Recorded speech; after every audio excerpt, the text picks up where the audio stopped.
Avec nous, Bernard Oudin, bonsoir. Soyez le bienvenu sur TV5 Monde. Vous êtes le conseiller spécial de Laurent Gbagbo. Vous avez ce titre depuis 14 ans maintenant. Est-ce que vous craignez des violences ?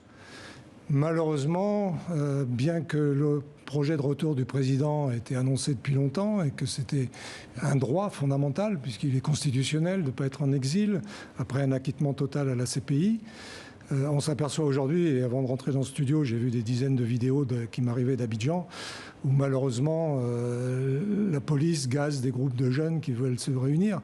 Mais comme on dit, pourquoi, à votre avis ?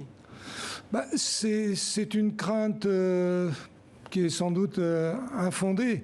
Parce que le président Gbagbo rentre à Abidjan, c'est pour la réconciliation. Et on ne commence pas à se réconcilier en aspergeant les gens avec du gaz lacrymogène. Mais la peur, c'est quoi ? C'est qu'il y ait un accueil triomphal, c'est ça ? De toute façon, on ne cache pas le soleil avec la main, comme on dit en Afrique. Et le parcours entre l'aéroport et la zone d'Atoban au nord de Cocody, où se tient le QG du président, un parcours que je connais bien entendu très bien pour connaître la ville, c'est 20 et quelques kilomètres. Oui.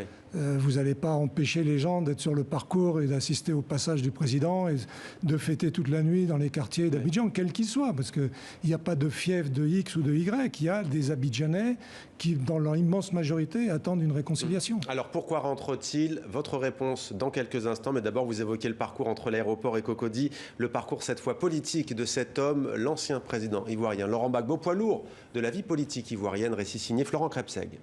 6 months later, Laurent Gbagbo, tendu, voit entrer le juge de la Cour pénale internationale. Après 10 années de détention, son acquittement définitif de crimes contre l'humanité est prononcé. La Chambre d'appel confirme la décision de la Chambre de première instance. Laurent Gbagbo est libre et dès sa sortie, devant les caméras de TV5 Monde, il prévient. Je suis résolument du côté de l'opposition. Du côté de l'opposition, il l'a été très tôt. Étudiant militant, emprisonné, professeur syndiqué, fondateur du parti FPI, le régime autocratique d'Houphouët-Boigny le pousse à partir. Après 6 ans d'exil en France, hébergé par les socialistes, il est de retour au pays en 1988. Félix Houphouët-Boigny invoque la démocratie. En vérité, il n'a pas grand-chose à craindre de ce jeune opposant. Le père de l'indépendance emporte largement la présidentielle 2 ans plus tard. Laurent Gbagbo ne recueille que 25% des voix, mais obtient une tribune. Il dénonce des irrégularités, les divisions s'expriment violemment dans les rues. En septembre 2000, autre présidentielle, autre violence. L'ancien Premier ministre Alassane Ouattara est écarté du scrutin à cause de ses origines burkinabées. Laurent Gbagbo accède à la présidence, mais le pays est plongé, une fois de plus, dans la crise. De sa voix cassée, il qualifiera lui-même ce scrutin de calamiteux. Mes premières pensées vont aux victimes des événements de ces derniers jours. Laurent Gbagbo est à la tête d'un pays coupé en deux. 2 ans plus tard, les partisans de Ouattara s'emparent de la deuxième ville, Bouaké. Les accords de Marcoussis, près de Paris, tentent de ramener la paix, mais le président accuse la France de lui avoir forcé la main.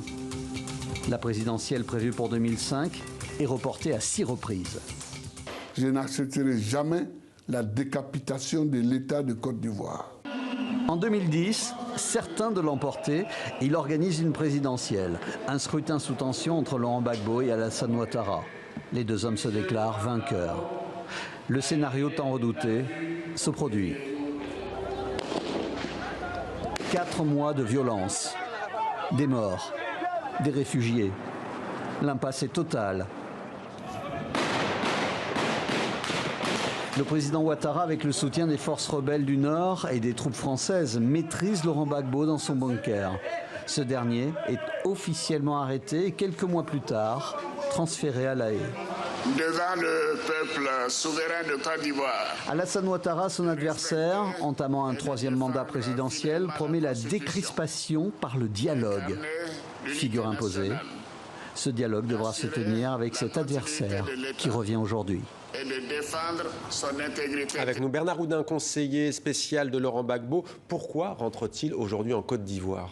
Je vous l'ai dit tout à l'heure, parce qu'il est d'abord citoyen ivoirien, ancien président, et il représente un des points focaux de la vie politique ivoirienne, parce qu'on me dit de temps en temps, est-ce que le président Gbagbo va revenir en politique ? Je dis non, parce qu'il n'est jamais parti de la politique. Moi, j'ai eu le privilège immense d'être avec lui très régulièrement à la prison de Scheveningen pendant 7 ans. Et à aucun moment, j'ai douté de sa capacité, de sa volonté. Mais il a envie de se représenter à la présidentielle ?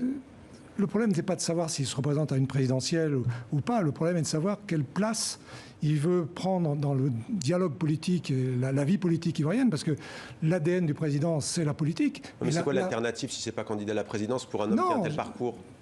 On met un certain nombre de choses en avant avant de parler du fondamental. Le fondamental, c'est de créer une société plurielle, démocratique, au vrai sens du terme, ce qui est rare en Afrique, avec les gens qui ont des convictions et expliquer aux gens que la démocratie, en fait, comme avait dit un jour un éditorialiste à Abidjan, c'est d'apprendre à perdre.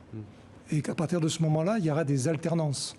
Et en 2010, on a brisé cette volonté démocratique du président, parce que ça serait trop long ce soir de parler. Mais est-ce qu'il a tourné les fondements, les racines de la crise post-électorale, quelles que soient d'ailleurs les responsabilités du camp Ouattara et du camp Gbagbo? Là n'est pas la question aujourd'hui, mais est-ce qu'il a changé d'approche finalement de sa vision de la société ivoirienne? Il y avait tous ces concepts d'ivoirité à l'époque. Est-ce qu'il a changé politiquement?